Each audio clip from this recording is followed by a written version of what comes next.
Movie ಮಾಡೋದಕ್ಕೆ entrance exam ಇಟ್ಟರೆ ಕನ್ನಡದಲ್ಲಿ ಎಷ್ಟು ಜನ ಫಿಲ್ಮ್ ಮೇಕರ್ಸ್ ಅದನ್ನು ಪಾಸ್ ಮಾಡ್ತಾರೆ? ಸರಿ ಕರ್ಕೊಂಡು ಹೋಗಿ ನಮಗೆ ಟೆಸ್ಟ್ ಎಲ್ಲ ಮಾಡಿ people walking out of the theater laughing at your film, it's a very painful process, sir. ಅವರು ನನ್ನ ಪ್ರಕಾರಕ್ಕೆ, ನನ್ನ ಹೃದಯದ ಪ್ರಕಾರ ಅವರು ಮೊದಲನೇ ನನ್ನ ಹೀರೋಸ್.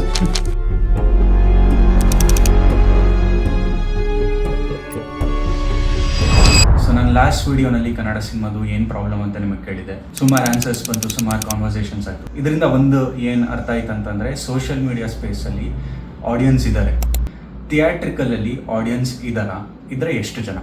ಇದು ತುಂಬ ಇಂಪಾರ್ಟೆಂಟ್ ಕ್ವಶನ್. ಏನಕ್ಕಂದರೆ ನಮ್ಮ ಫೈನಾನ್ಷಿಯಲ್ ಮಾಡೆಲ್ಸು, ನಮ್ಮ ಇನ್ವೆಸ್ಟ್ಮೆಂಟ್ಸು ಎಷ್ಟಾಗುತ್ತೆ ಅನ್ನೋದು ಇದು ಡಿಟರ್ಮೈನ್ ಮಾಡುತ್ತೆ. ಸೊ ಕರ್ನಾಟಕದ ಪಾಪ್ಯುಲೇಷನ್ 7.3 crores. ಒಂದು ಮೂವಿದು ಆವ್ರೇಜ್ ಟಿಕೆಟ್ ಪ್ರೈಸ್ 160 rupees ಅಂತ ಕನ್ಸಿಡರ್ ಮಾಡಿ. ಸೊ ಒಂದು ಸಿನಿಮಾ 5 ಕೋಟಿ ಬಜೆಟಲ್ಲಿ ಮಾಡಿದ್ದಾರೆ ಅಂತ ಇಟ್ಕೊಂಡು, ಇನ್ಕ್ಲೂಡಿಂಗ್ ಪ್ರೊಡಕ್ಷನ್, ಮಾರ್ಕೆಟಿಂಗ್, ಡಿಸ್ಟ್ರಿಬ್ಯೂಷನ್ ಏನಿದೆಯೋ ಎಲ್ಲದನ್ನು ಸೇರಿ. ಸೊ ಅದು ಥಿಯೇಟ್ರಿಕಲಲ್ಲಿ ಬ್ರೇಕ್ ಇವನ್ ಆಗಬೇಕಂತಂದರೆ ಅದು 10 ಕೋಟಿ ದುಡಿಬೇಕು.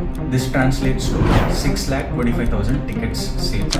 ಸೊ 5 ಕೋಟಿ ಬಜೆಟ್ ಹಾಕಿ ಸಿನಿಮಾ ಮಾಡಿದ್ರೆ 6,25,000 ಜನ ಥಿಯೇಟರ್ಗೆ ಬರಬೇಕು ಜಸ್ಟ್ ಬ್ರೇಕ್ ಇವನ್ ಆಗೋದಕ್ಕೆ. ಸಿಂಪಲ್ ಅಲ್ವಾ?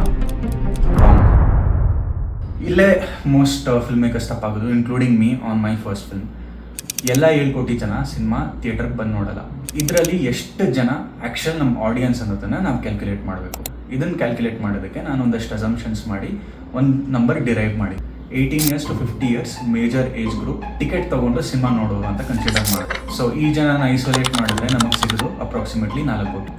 ಈ 4 ಕೋಟಿ ಜನರಲ್ಲಿ ಎಷ್ಟು ಜನ ಮಂತ್ಲಿ ಫ್ಯಾಮಿಲಿ ಔಟಿಂಗ್ನ ಅಫೋರ್ಡ್ ಮಾಡ್ತಾರೆ? ಥಿಯೇಟ್ರಲ್ಲಿ ಬಂದು ಸಿನಿಮಾ ನೋಡೋದಂದರೆ ticket cost, popcorn cost, parking cost ಎಲ್ಲ ಇನ್ಕ್ಲೂಡ್ ಆಗುತ್ತೆ. ಅಂದರೆ 250 to 750 rupees ಪರ್ ಹೆಡ್. ಇವತ್ತು ಕರ್ನಾಟಕದಲ್ಲಿ ಸುಮಾರು ಜನ economically vulnerable are near vulnerable situations.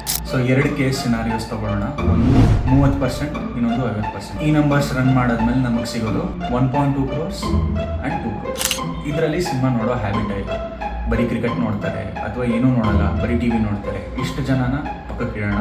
Again 2 case scenarios, 30%, 50%. So 42 lakhs to 1 crore. ಈಗ ಈ ಗ್ರೂಪ್ನಲ್ಲಿ ಮಂತ್ಲಿ ಔಟಿಂಗ್ ಅಫೋರ್ಡ್ ಮಾಡೋದು ಆಗೋರು ಜೊತೆ ಕನ್ನಡ ಸಿನಿಮಾ ನೋಡೋರು ಥಿಯೇಟರ್ನಲ್ಲಿ.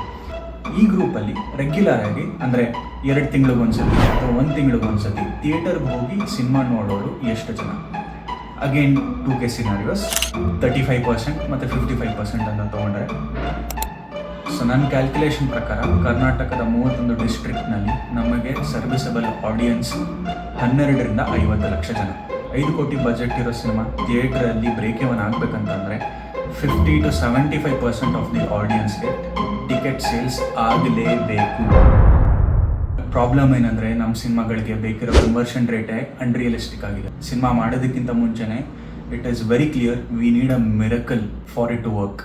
ನಾವು ಆಡಿಯನ್ಸ್ ಅಟೆನ್ಷನ್ಗೆ ಬೇರೆ ಸಿನಿಮಾಗಳ ಜೊತೆ ಮಾತ್ರ ಕಂಪೀಟ್ ಮಾಡ್ತಿಲ್ಲ. IPL, OTT, ಕೆಲಸ, family events, state of mind ಎಲ್ಲದ್ರ ಜೊತೆನೂ ಕಂಪೀಟ್ ಮಾಡ್ತಾ ಇದ್ದೀವಿ. This is a consumer attention market, not just a film market. And this is where you come in to the picture, because I want you to tell us ನಾವು ಏನು ಮಾಡಿದ್ರೆ ನೀವು ಥಿಯೇಟರ್ಗೆ ಬರ್ತೀರ. ಆಮೇಲೆ ಸಿನಿಮಾ ಮಾಡೋದಕ್ಕೆ ಎಂಟ್ರೆನ್ಸ್ ಎಕ್ಸಾಮ್ ಇಟ್ಟರೆ ನಿಮ್ಗೇನು ಅನಿಸುತ್ತೆ? ಯಾವ ಫಿಲ್ಮ್ ಮೇಕರ್ಸ್ ಆ ಎಕ್ಸಾಮ್ನ ಪಾಸ್ ಮಾಡ್ತಾರೆ? ಕಾಮೆಂಟ್ ಸೆಕ್ಷನಲ್ಲಿ ನಿಮ್ಮ ಆನ್ಸರ್ಸ್.